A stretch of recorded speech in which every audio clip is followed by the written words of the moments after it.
Hello बच्चों, ये current electricity class 10 के लिए लेक्चर नंबर 5 होगा। तो यह लेक्चर आपके लिए बहुत ही इम्पोर्टेंट है क्योंकि इसमें हम लोग डीसी मोटर के बारे में पढ़ेंगे। उसका प्रिंसिपल वर्किंग पूरा एक लॉन्ग क्वेश्चन बनता है, तो आप अच्छे से पूरी तरह से वीडियो को देखिए। लेकिन उससे पहले हम लोग कुछ कॉन्सेप्ट पढ़ लेते हैं। वैसे सबसे पहला क्या है, force on A current carrying conductor. Force on A current carrying छूट गया यार, कहाँ भाग गया। Force on A current carrying conductor inside magnetic field. मतलब कि एक कंडक्टर है जिसमें करंट जा रहा है। उस कंडक्टर को हम लोग कहाँ डाल देंगे कि जाओ भाई तुम मैग्नेटिक फील्ड के रीजन में चले जाओ। तो देखो, यह है हमारा मैग्नेटिक फील्ड का रीजन, मान लेते हैं इस तरह से, ठीक है। और इस मैग्नेटिक फील्ड के रीजन में हमने एक करंट कैरिंग कंडक्टर को रख दिया। जैसे मान लेते हैं कि इस कंडक्टर को हमने यहाँ पे रख दिया AB को, ठीक है। अब इसमें करंट मान लेते हैं कि जा रहा है, कितना I जा रहा है, ठीक है। अब जब इस कंडक्टर को हम लोग, इस करंट कैरिंग कंडक्टर को हम लोग मैग्नेटिक फील्ड B के रीजन में रख देते हैं। यहाँ पे कुछ और नाम दे दो क्योंकि B से कंफ्यूज हो जाओगे। मैग्नेटिक फील्ड भी होता है, मान लेते हैं ये C है, ठीक है। तो क्या देखा गया कि सबसे पहला बात कि जो फोर्स, सबसे पहली बात यह है कि अगर करंट कैरिंग कंडक्टर को मैग्नेटिक फील्ड में रखते हैं तो उस पर एक तरह का फोर्स लगता है, ठीक है। उस पर एक तरह का क्या लगता है, फोर्स। यानी कह सकते हैं कि कंडक्टर जो है, कंडक्टर एक्सपीरियंसेस ए फोर्स, ठीक है। कंडक्टर के ऊपर में एक फोर्स लगता है, ठीक है। अब वह जो फोर्स होगा वो उसका नेचर क्या होगा, यानी कितना मैग्नीट्यूड होगा, कितना फोर्स लगेगा, उसके बारे में देख लेते हैं। तो सबसे पहला पॉइंट उसमें यह बोला गया कि जो फोर्स होगा वह डायरेक्टली प्रोपोर्शनल है किसका, करंट का। यानी जितना ज़्यादा, ये सोच भी सकते हो कि जितना ज़्यादा करंट की वैल्यू रहेगा उतना ही ज़्यादा उसमें क्या लगेगा, फोर्स लगेगा, ठीक है। तो ये पहला कॉन्सेप्ट इसमें हो गया। यानी कह सकते हैं कि जो फोर्स लग रहा है वह डिपेंड करता है किस पे, वैल्यू ऑफ करंट पे। करंट का वैल्यू जितना ज़्यादा होगा फोर्स का वैल्यू उतना ही ज़्यादा होगा। करंट की वैल्यू कम होगा, फोर्स की वैल्यू कम होगा। दूसरा पॉइंट में कि जो फोर्स होता है वह डायरेक्टली प्रोपोर्शनल किसका हो जाएगा, मैग्नेटिक फील्ड का। अगर मान लेते हैं मैग्नेटिक फील्ड भी स्ट्रॉन्ग रहेगा पूरा, तो वह भी क्या करेगा, इसको कुछ ना कुछ मूवमेंट ज़्यादा कराएगा। यानी कह सकते हैं कि फोर्स की वैल्यू और किस पे डिपेंड किया, तो मैग्नेटिक फील्ड पे। B मैग्नेटिक फील्ड होता है, B क्या है, मैग्नेटिक फील्ड है। तो जितना ज़्यादा मैग्नेटिक फील्ड होगा उतना ही ज़्यादा उस पर फोर्स लगेगा। तीसरा जो जिस पे डिपेंड करेगा, देखो तो मान लेते हैं छोटा सा कंडक्टर रहेगा, तो छोटू सा फुद्दू सा हो, तो इस पर ज़्यादा फोर्स नहीं लगेगा। लेकिन वही मान लेते हैं कंडक्टर बहुत बड़ा रहेगा तो इस पर ज़्यादा एरिया में अटैक करेगा। यानी कह सकते हैं क्या कि अगर लेंथ ज़्यादा रहेगा कंडक्टर का तब भी उस पर फोर्स क्या लगेगा, ज़्यादा लगेगा। यानी तीसरा पॉइंट में क्या है बच्चन, कि जो फोर्स होता है वह डायरेक्टली प्रोपोर्शनल होता है लेंथ ऑफ द कंडक्टर का। L क्या है यहाँ पे, length of the conductor. B जानते हो मैग्नेटिक फील्ड है, I जानते हो करंट है, F जानते हो क्या है, फोर्स है, ठीक है। एक और भी फैक्टर होता है कि जो फोर्स होता है वह डायरेक्टली प्रोपोर्शनल होता है किसका, साइन थीटा का, ठीक है। ये आपके सिलेबस का चीज़ नहीं है। आपके सिलेबस में यह 3 है कि अगर आपसे पूछ दिया कि कंडक्टर है जिसको मैग्नेटिक फील्ड के रीजन में रख दे रहे हैं तो उस पर किस तरह, कौन कौन सा फैक्टर पे वो डिपेंड करता है, तो वह डिपेंड करता है करंट पे, मैग्नेटिक फील्ड पे और लेंथ पे। आप सिर्फ ये 3 को लिख करके आओगे। अब एक और भी फैक्टर हम यहाँ पे क्या बता दे रहे हैं, साइन थीटा पे भी ये डिपेंड करता है। तो अब चारों को अगर आप मिला देते हो, थीटा यहाँ पे क्या है, तो थीटा देखो जो एंगल है किसके किसके बीच में, तो ये इधर मान लेते हैं करंट जा रहा है, इधर मान लेते हैं मैग्नेटिक फील्ड जा रहा है। तो इन दोनों के बीच का जो एंगल होता है उसको हम लोग क्या बोलते हैं, तो जो थीटा होता है वो है एंगल बिटवीन, ये जो इधर लेंथ है और ये मैग्नेटिक फील्ड है, तो लेंथ और मैग्नेटिक फील्ड का के बीच का एंगल है ये L एंड B, ठीक है। लेंथ और मैग्नेटिक फील्ड के एंगल के बीच को क्या बोलते हैं, थीटा।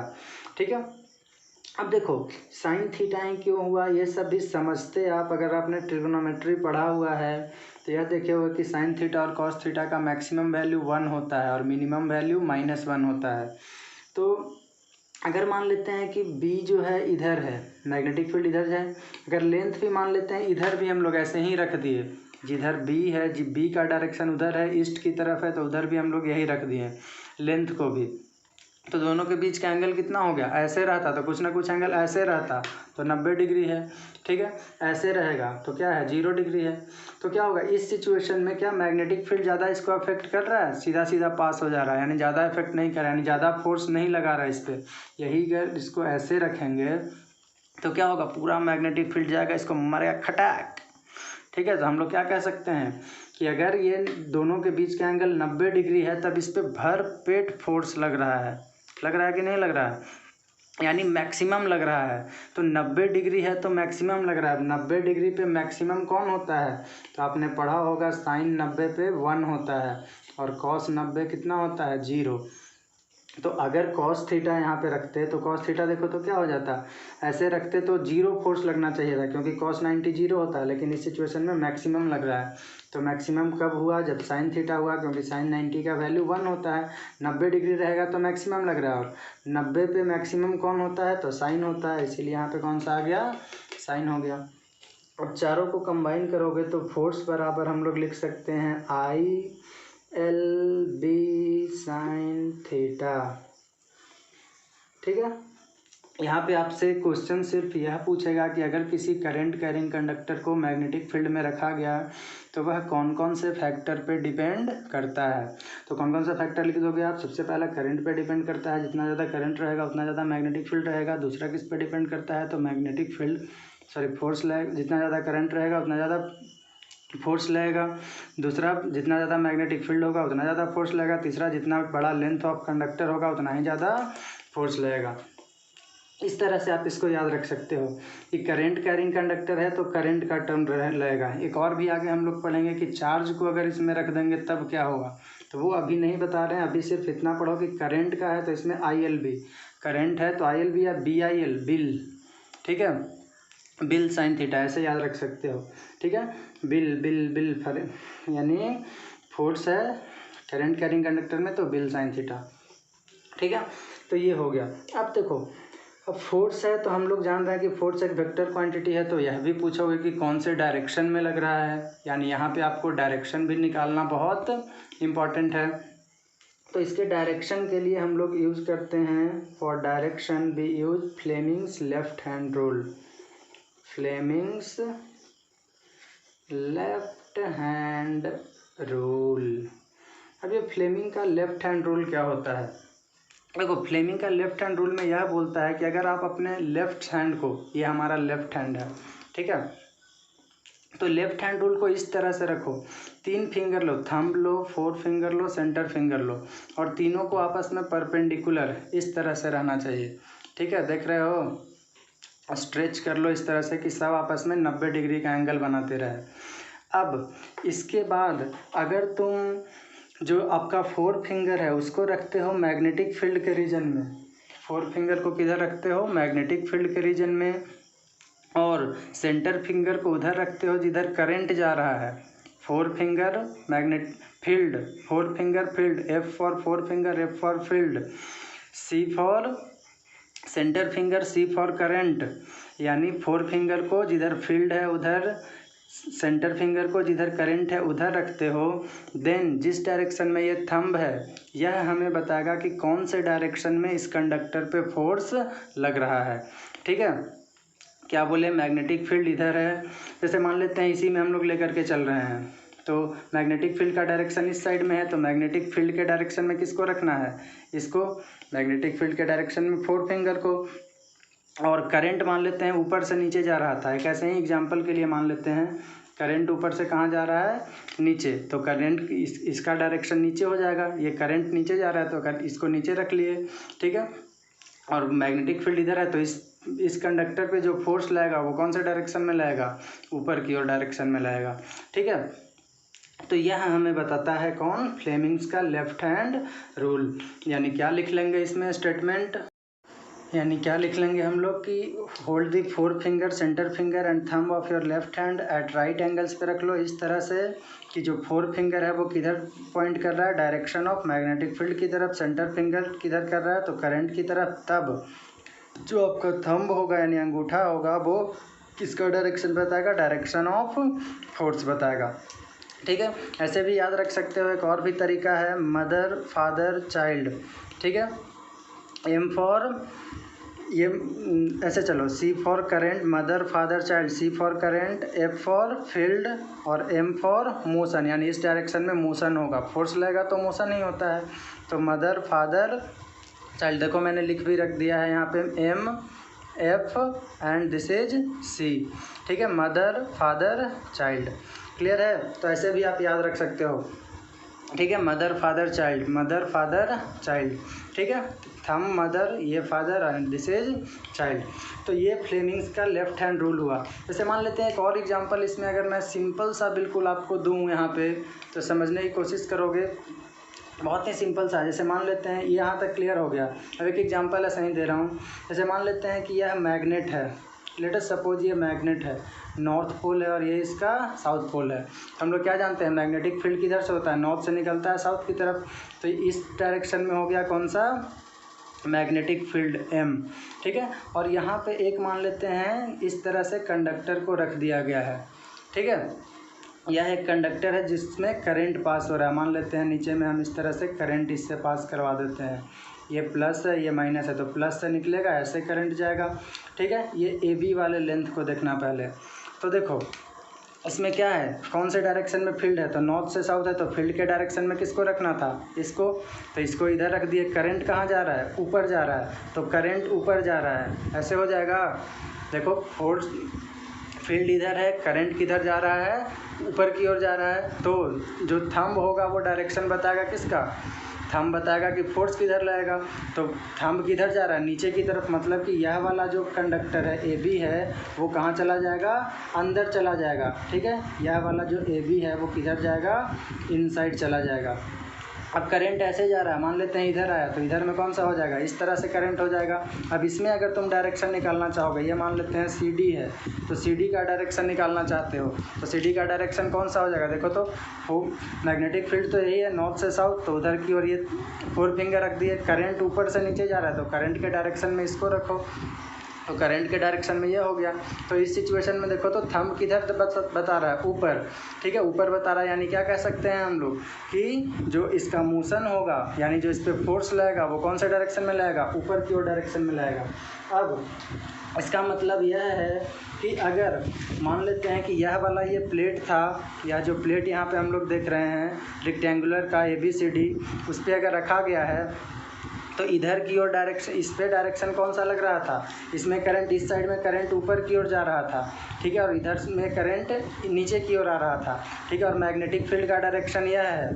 तो अगर इसको देखोगे तो किधर ये कैसे मूव करेगा, ये थोड़ा सा देखने की कोशिश करना। मैग्नेटिक फील्ड इधर, करंट जा रहा है ऊपर।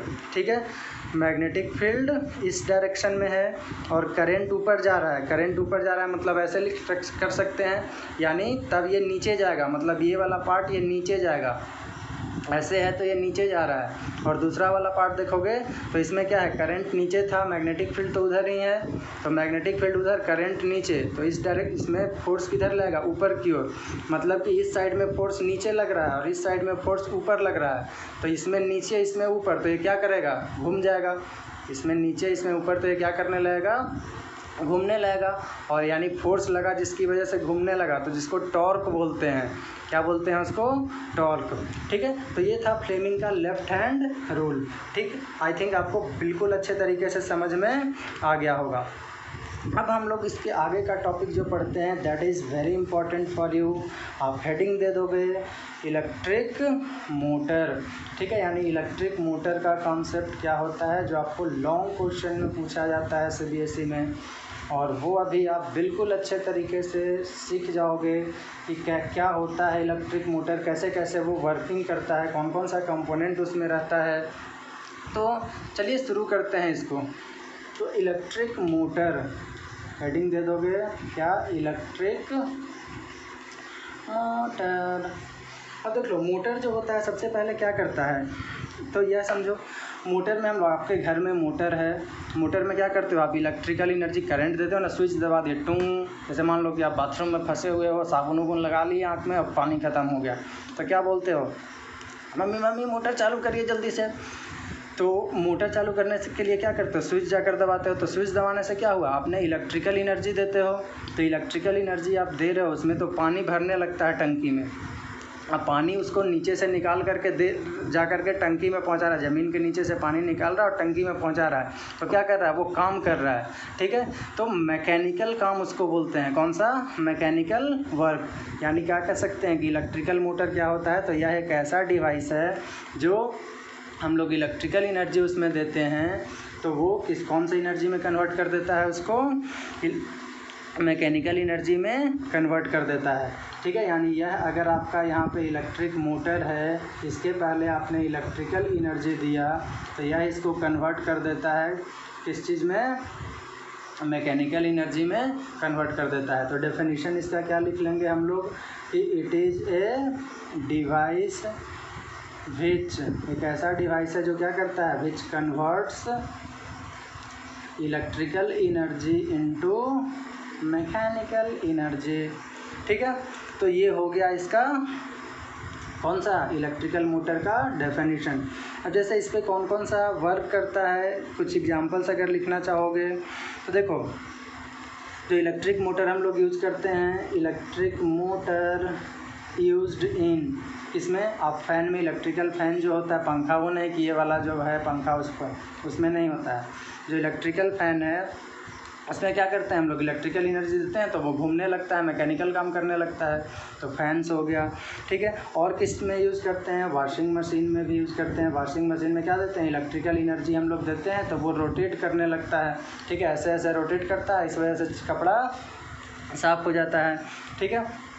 ऐसा ऐसा बहुत सारा एग्जाम्पल है, मिक्सर हो गया, ग्राइंडर हो गया, तो यह सारा का सारा एग्जाम्पल में हम लोग क्या करते हैं, मिक्सर है, ग्राइंडर है, सब में इलेक्ट्रिकल एनर्जी हम लोग देते हैं, और वह इलेक्ट्रिकल एनर्जी को किस चीज़ में कन्वर्ट कर देता है, मैकेनिकल एनर्जी में कन्वर्ट कर देता है, ठीक है। अब इसका है प्रिंसिपल कि कौन इसका प्रिंसिपल है, आपके स्कूल का प्रिंसिपल नहीं, सिद्धांत, ये प्रिंसिपल कौन सा है, सिद्धांत, यानी कौन से प्रिंसिपल पे ये काम करता है। तो देखो प्रिंसिपल जो अभी हम थोड़ी देर पहले आपको बता रहे थे, वही उसी प्रिंसिपल पे काम करता है, यानी क्या कि जब हम लोग एक कॉइल है या कंडक्टर है उसको प्लेस करते हैं मैग्नेटिक फील्ड के रीजन में, तब हम लोग क्या देखते हैं कि जैसे अभी दिखा रहे थे ना कि ये मैग्नेटिक फील्ड का रीजन है, इस मैग्नेटिक फील्ड के रीजन में हम लोगों ने एक कंडक्टर को अगर रख दिया तो यह कंडक्टर क्या करता है, इस पर एक फोर्स लगता है, और वह जिसको क्या करते रहता है और वह फोर्स इस कंडक्टर को क्या करते रहता है, रोटेट करते रहता है। फिर से मैग्नेटिक फील्ड का रीजन है, इस मैग्नेटिक फील्ड के रीजन में क्या रख दिए, एक कंडक्टर को या कॉइल को रख दिए, रेक्टेंगुलर कॉइल को।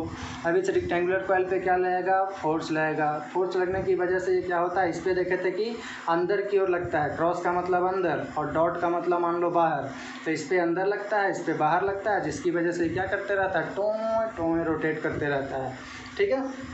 तो यह इसका प्रिंसिपल होता है। क्या बोले, हमारे पास क्या था, मैग्नेटिक फील्ड है, मैग्नेटिक फील्ड भी, मैग्नेटिक फील्ड के रीजन में हम लोगों ने किसको रख दिया, तो एक कंडक्टर को रख दिया।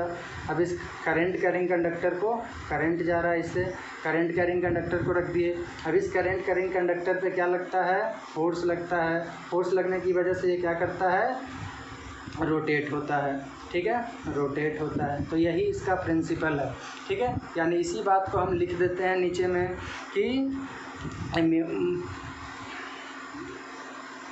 इफ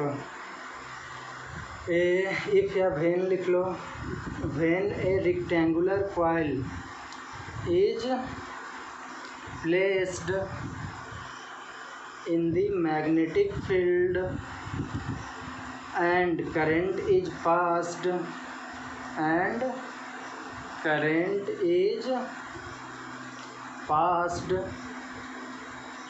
through it, then तब क्या होता है, a force acts on it, then a force acts on it, it का मतलब किस पे, यह जो कॉइल है इस पे, then the force acts on coil, और यह फोर्स इसको क्या करते रहता है, घुमाते रहता है, यानी विच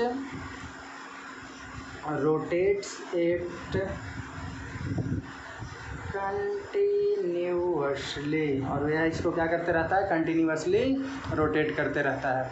ठीक है, तो ये इसका प्रिंसिपल हो गया। अब हम लोग पहले इसका कंस्ट्रक्शन देख लेते हैं, इसका कंस्ट्रक्शन किस तरह से होता है।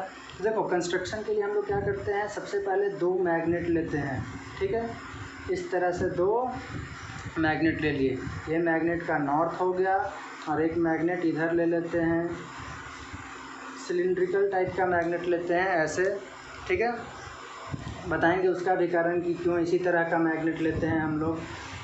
अब देखो इसके बीच में हम लोग क्या कर देते हैं, तो इसके बीच में हम लोग रख देते हैं रेक्टेंगुलर कॉइल को, ठीक है, ये आपका रेक्टेंगुलर कॉइल हो गया। और इस रेक्टेंगुलर कॉइल को हम लोग क्या करते हैं, तो इस साइड में आगे में आता है ये ऐसे, और ये ऐसे है, डायग्राम अच्छे से देखते रहोगे, और इसको हम लोग क्या करेंगे, एक्सटर्नल एनर्जी दे देंगे, ठीक है।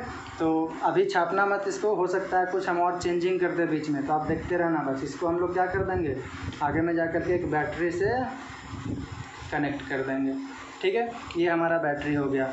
अब देखो ये बैटरी हो गया, बैटरी बना लो, ये सेल रह गया, ये तो ये प्लस हो गया और ये माइनस हो गया। करंट यहाँ से प्लस से निकलता है, ये करंट आई निकल गया, इधर करंट गया, यहाँ से स्ट्रॉन्ग ऊपर जाएगा ये आई, और इधर में करंट नीचे आ जाएगा, और फिर इधर आकर के आई इंटर कर जाएगा, ठीक है। तो ये इसका कंस्ट्रक्शन है। अब जो नाम है इसका वो हम लोग लिख लेते हैं। तो यह दोनों क्या है, तो these are magnets, permanent magnet. यह जो ABCD देख रहे हो, ABCD, इसको क्या बोलते हैं, रेक्टेंगुलर कॉइल बोला जाता है इसको, ठीक है। और नीचे में ये तो जान ही रहे हो क्या है, बैटरी है, ठीक है। ये क्या जा रहा है, तो करंट जा रहा है इधर से, ये सब जान ही रहे हो कि ये सब क्या है, तार है। तो ये इसमें कुछ कंपोनेंट्स हो गया। अब देखो, अब मान लेते हैं कि इसमें क्या करो तुम, करंट जा रहा है, तो ये क्या करेगा, फ्लेमिंग्स लेफ्ट हैंड रूल लगा दो। तो नॉर्थ से साउथ मैग्नेटिक फील्ड का डायरेक्शन ये हो गया, मैग्नेटिक फील्ड B का डायरेक्शन ऐसे हो गया। अब देखो करंट ऊपर जा रहा है, तो मैग्नेटिक फील्ड इधर, मैग्नेटिक फील्ड के डायरेक्शन में ये रख दो, ठीक है। और करंट ऊपर जा रहा है, तो करंट के डायरेक्शन में ये कर दिए उंगली, centre finger current, C for current, C for centre finger. तो इस पर फोर्स किधर लग रहा है, हम पहले से ही इसीलिए बता रहे थे ताकि यहाँ पे आपको आसानी हो समझने में। तो इस पर करंट नीचे जाएगा, सॉरी इस पर फोर्स नीचे लगेगा। अब इस पर फोर्स नीचे लग रहा है, यानी यहाँ पर नीचे जाएगा, ये नीचे के लिए क्या बताया था, क्रॉस, ठीक है। और इस साइड में देखोगे तो क्या लगेगा, तो मैग्नेटिक फील्ड इधर है, मैग्नेटिक फील्ड इधर, करंट नीचे है, करंट नीचे, तो नीचे, यानी इस पर फोर्स कहाँ लगेगा, ऊपर लगेगा। तो ऊपर के लिए क्या बता दिए थे, डॉट, ठीक है।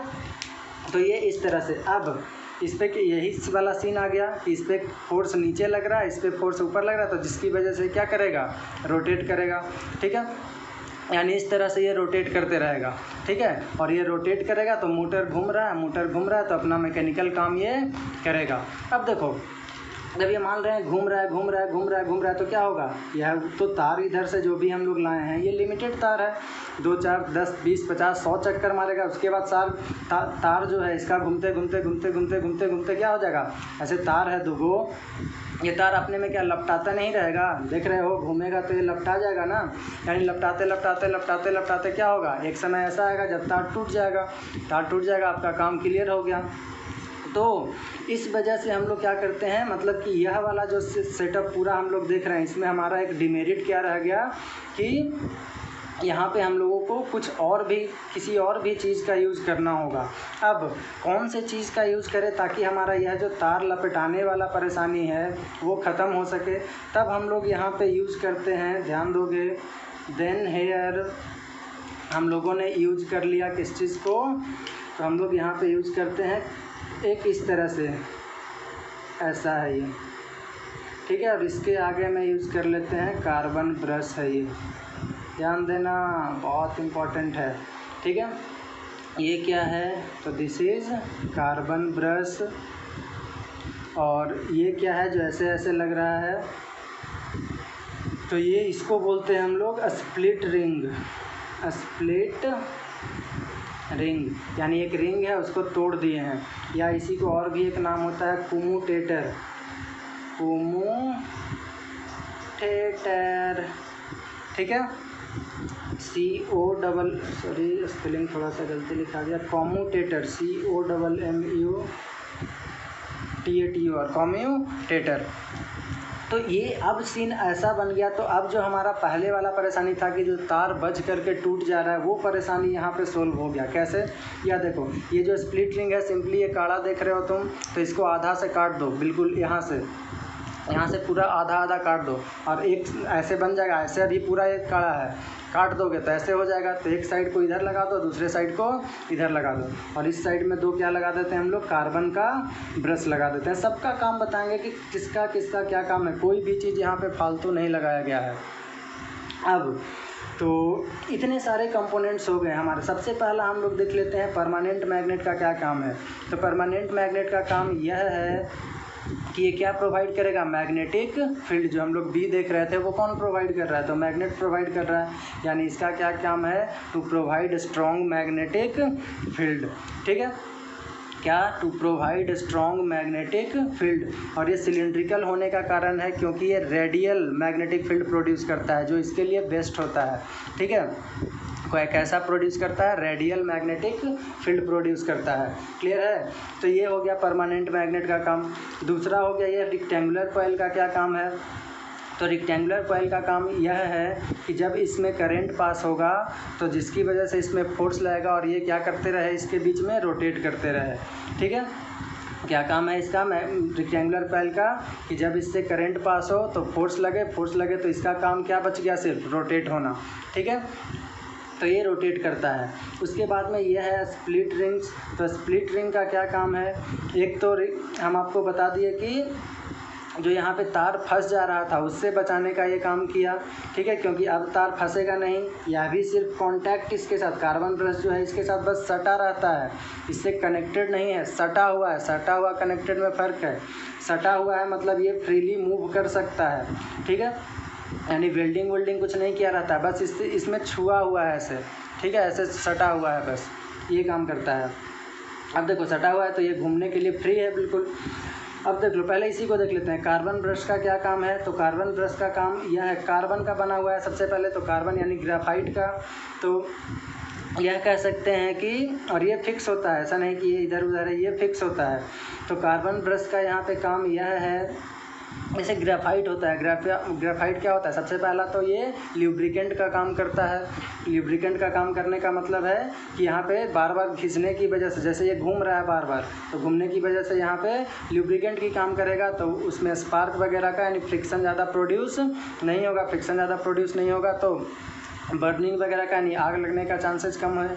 दूसरा इसका काम क्या है कि हम लोग जानते हैं कि कार्बन यानी ग्रेफाइट जो है हमारा, वो गुड कंडक्टर ऑफ इलेक्ट्रिसिटी होता है। गुड कंडक्टर ऑफ इलेक्ट्रिसिटी होने की वजह से करंट जो भी यहाँ से जा रहा है वो करंट इसमें पास हो सकता है, ठीक है। तो ये 2 काम हो गया किसका, कार्बन ब्रश का। अब हम लोग बात चलते हैं सीधा स्प्लिट रिंग पे।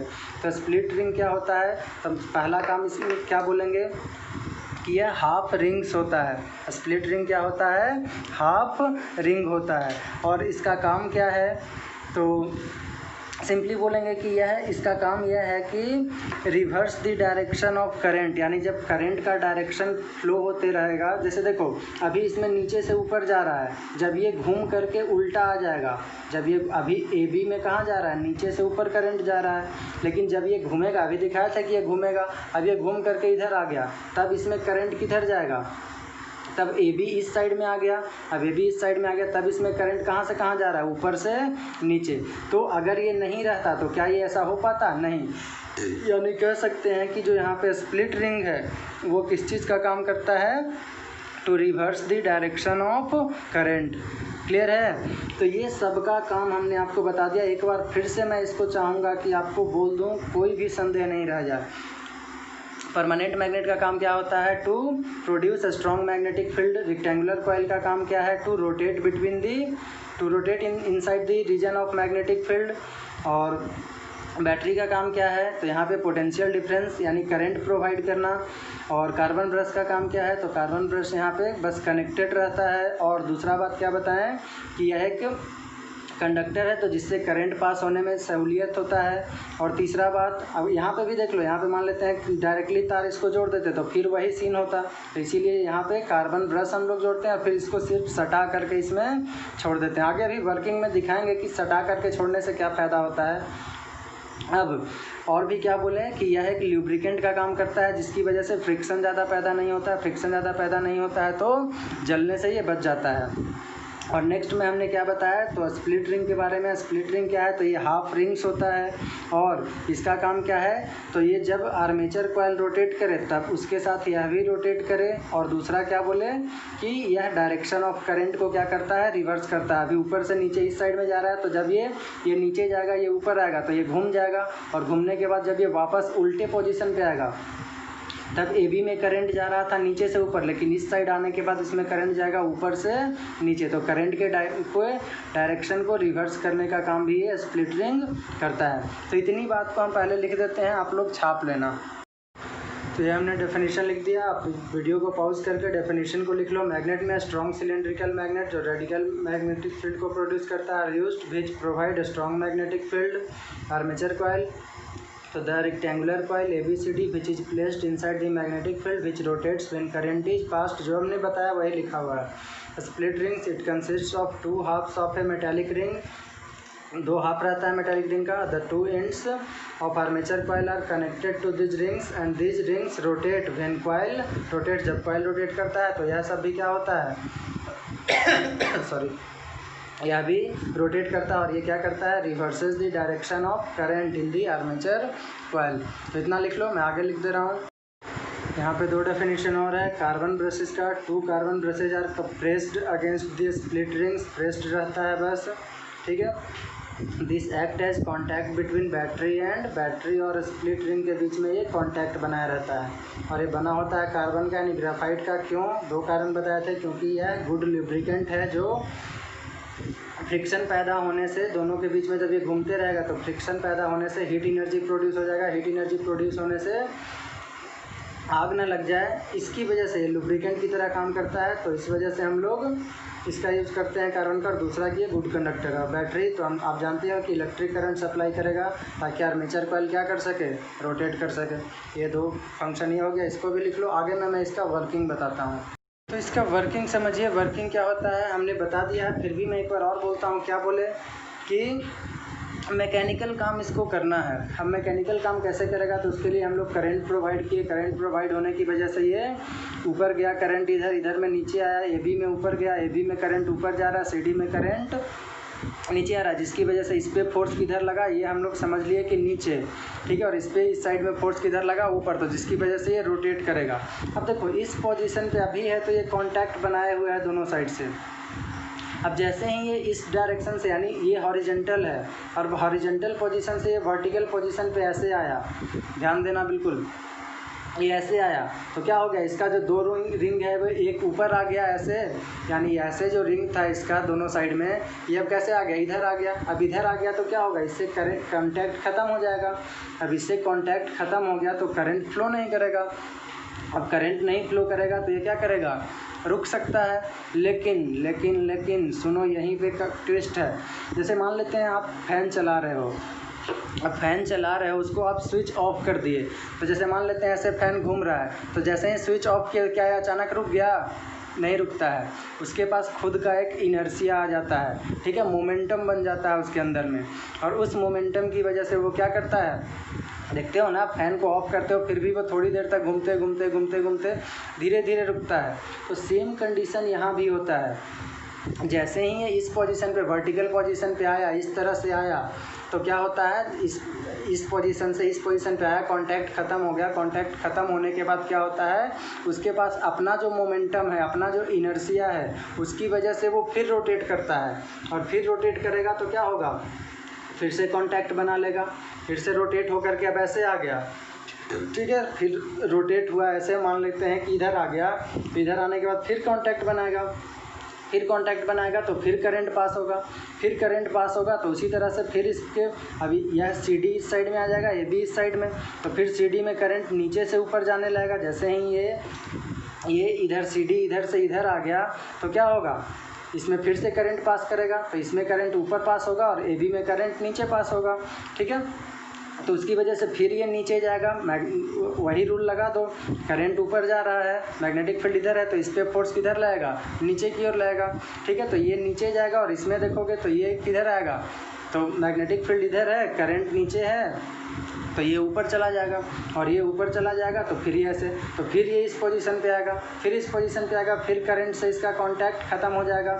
लेकिन इसके पास जो मोमेंटम है उसकी वजह से ये फिर रोटेट करेगा, फिर रोटेट करेगा तो फिर कांटेक्ट में आएगा, फिर कांटेक्ट में आएगा तो फिर करंट पास होगा, फिर करंट पास होगा तो फिर रोटेट करेगा, फिर रोटेट होगा तो फिर इसमें क्या होगा, कांटेक्ट ख़त्म हो जाएगा, फिर कांटेक्ट ख़त्म होगा तो फिर ही अपना मोमेंटम के साथ रोटेट करेगा। और इस तरह से ये क्या करते रहता है, कॉइल रोटेट करते रहता है। और खूब मोटर, यानी यह जो मोटर है आपका या कॉइल है, ये रोटेट करते रहा, आपका मैकेनिकल काम जो होता है वो, मान लो मोटर में पानी भरने का काम है या फ़ैन चलते रह रहा है, ग्राइंडर चलते रह रहा है, मिक्सर चलते रह रहा है, तो उसका काम जो था कि रोटेट करते रहना। आप जैसे भी रोटेट करें तो रोटेट हो रहा है यहाँ पे, तो यह इसका पूरा क्या कहलाता है, वर्किंग, जो मैं अभी लिख दे रहा हूँ, आप छाप लेना। तो ये मैंने इसका यहाँ पे वर्किंग लिख दिया कि जब when current flows through the arms A B and C D it experiences a force, जिसको टॉर्क बोलते हैं क्योंकि रोटेट कर रहा है, रोटेटिंग फोर्स को टॉर्क बोलते हैं। Now according to Fleming's left hand rule, क्या पढ़े हैं, ए बी मूव करेगा डाउनवर्ड और सी डी मूव करेगा अपवर्ड, और जिसकी वजह से ये क्या करेगा, रोटेट करेगा। लेकिन but when it rotates from horizontal position, ये हॉरिजेंटल है, यहाँ से जब वर्टिकल पोजीशन पे आया तो ये लूज कर देता है अपना कांटेक्ट विथ बैटरी। बट लेकिन इसके बाद क्या होता है, due to its gained momentum या इनर्शिया, हम लोग क्या बोल सकते हैं कि यह रोटेट फिर से करता है, and again comes to horizontal position, और फिर हॉरिजॉन्टल पोजीशन पे आता है तो फिर ये कांटेक्ट बनाता है, यानी again it makes contact and force acts, और फिर से फोर्स लगता है, और फिर से फोर्स लगता है तो फिर ये रोटेट होता है, सो अगेन इट रोटेट्स, और यह कंटिन्यू चलते रहता है ऐसे ही। ठीक है, और इस तरह से हम लोग क्या देख रहे हैं कि coil keeps on rotating and does mechanical work. तो आज के लिए मैं इतना ही रहने दे रहा हूँ।